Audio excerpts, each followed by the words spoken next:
G'day, it's Phil from PT Precision here again. This is a good car. Family comes in for a long time. It's a Suzuki Swift 2005 model, 1.5. Had a problem with the clutch. Now, she was up in Newcastle and she had an issue with the clutch. She had the clutch done up there by a mechanic up in Newcastle way. She then brought it back to us a couple of months later, had a service and that, and we said to her that the clutch is most probably on its way out because the pedal height was so high on the takeoff point. And she goes, yeah, I'm not happy with the clutch. And I'm like, well, you must need to do it. She was like, no, I've just had it done. And I'm like, oh, right. Okay, so anyway, I said, look, I had a bit of a further look into it. There's no adjustments on this, right? It's hydraulic. Both master cylinder and slave have not got any adjustments on it. No adjustable rods at all. The master cylinder is complete plastic. It's got a plastic rod in it.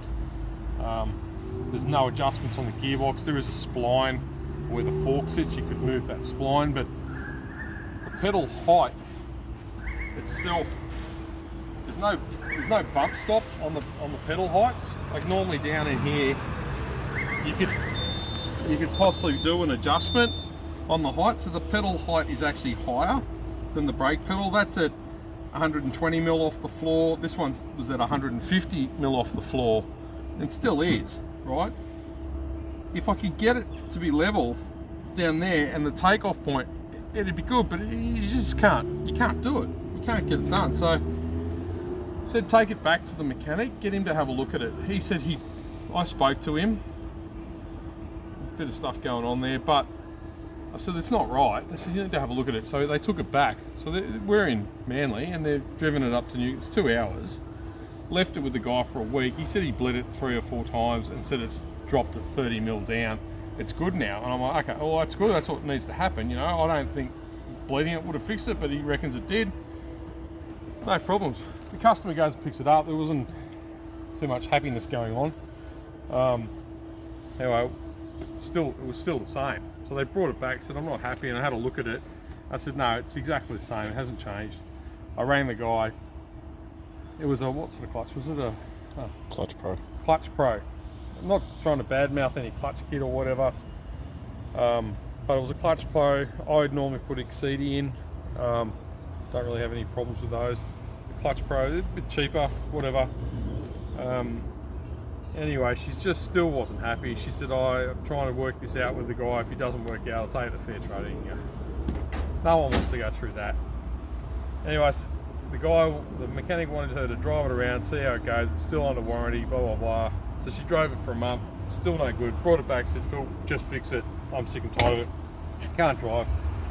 The whole family drives manual cars, all of them. There's 4 manual cars in this family. That's all they drive. It's fantastic, right? So they brought it back, said, just fix it. Okay, so pulled the master cylinder out, got another master cylinder, a genuine one, just to check the rod length, if it was different or not. Same rod length. I'll leave that master cylinder alone. I pulled the gearbox out, just committing to it, right? I'm doing so, pulling the gearbox out, we did find a bit of, you know, a bit of stuff, like there was stripped bolts and there was cross-threaded bolts in there, and the gearbox was up hard against the engine though, so it was all in the dowels and everything, so it was all aligned.